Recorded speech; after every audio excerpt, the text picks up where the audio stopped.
ప్రియమైన దేవుని పిల్లలారా, ప్రభువైన యేసు క్రీస్తు వారి పేరట మీ అందరికీ వందనాలు.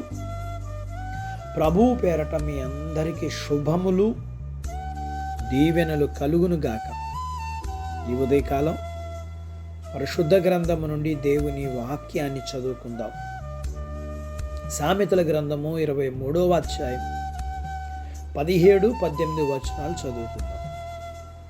పాపులను చూచి నీ హృదయమునందు మత్సరపడకుము, నిత్యము యెహోవా యందు భయభక్తులు కలిగి ఉండుము. నిశ్చయముగా ముందు గతి రానేవచ్చును, నీ ఆశ భంగము కానేరదు. దేవుడు తన మాటలు మనందరి కొరకు దీవించునుగాక. ఆమేన్.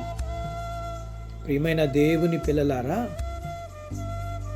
భక్తిహీనులు అన్ని విషయాల్లోనూ అభివృద్ధి పొందటం మనం చూసినప్పుడు వారిని గూర్చి మన హృదయాల్లో మత్సరపడ్డం అనేది సాధారణంగా జరిగిపోతూ ఉంటుంది. వారు నవ్వుల గోల విన్నప్పుడు మన హృదయాలు బరువెక్కుతాయి.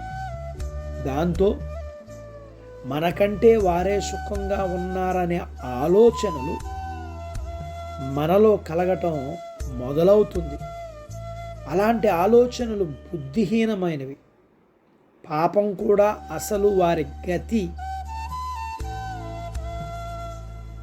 ఎలా ఉంటుందో మనం తెలుసుకుంటే, వారి నిజ జీవితం ఎలా ఉంటుందో అర్థం చేసుకుంటే, వారి మీద మనకు జాలి కలగక మానదు.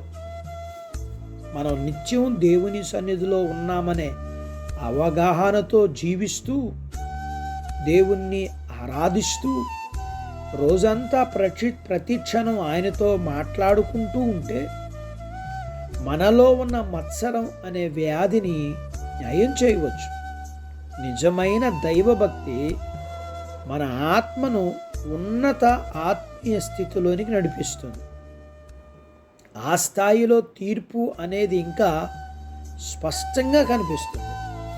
మన ఆశలు భూ సంబంధమైనవి కాకుండా పరలోక సంబంధమైనవిగా ఉంటాయి. మన జీవితంలో పరలోక దృష్టి పెరిగే కొలది భూ సంబంధమైన దృష్టి తరిగిపోతుంది. దేవుని ఎడల భయభక్తులు మనలో ఉన్న మానవ సంబంధమైన మత్సరాన్ని వెళ్ళగొడుతుంది.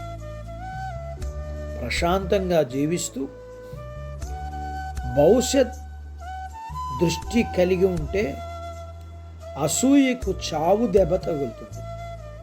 భక్తిహీనుల ధన సమృద్ధి, గొప్పతనాలు అన్నీ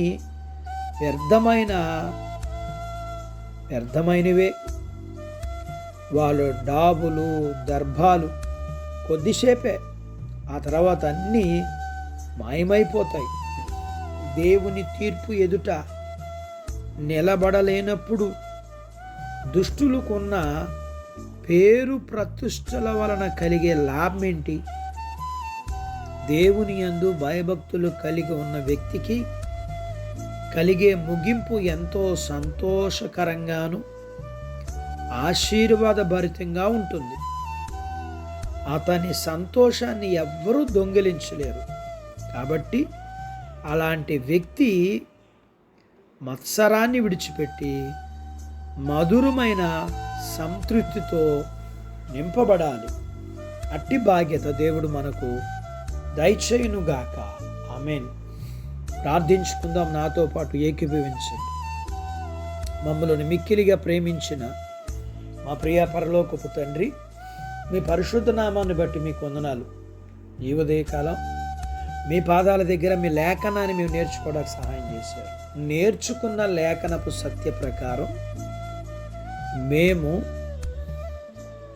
పాపములో ఉన్న వారి విషయంలో మత్సరపడేవారంగా కాక, వారికి కలిగే నష్టాన్ని ఆత్మీయనాత్రముతో చూచి, వారికి కలిగే నష్టాన్ని బట్టి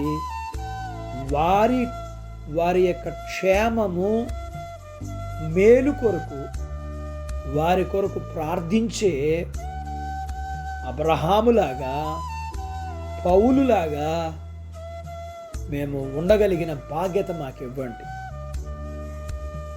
మీ పిల్లల్ని మీరు దీవించండి.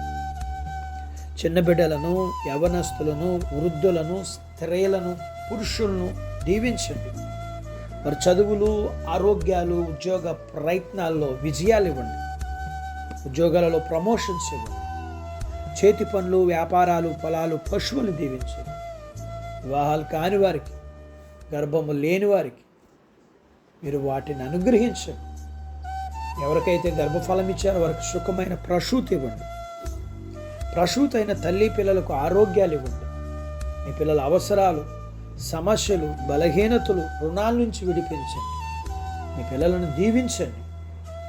యేసు ప్రభు వారి పేరట స్తుతించి ప్రార్థించి అడిగినవన్నీ పొందుకొని ఉన్నాము తండ్రి. ఆమెన్. దేవుడు మిమ్మల్ని దీవించును గాక. ఆమెన్.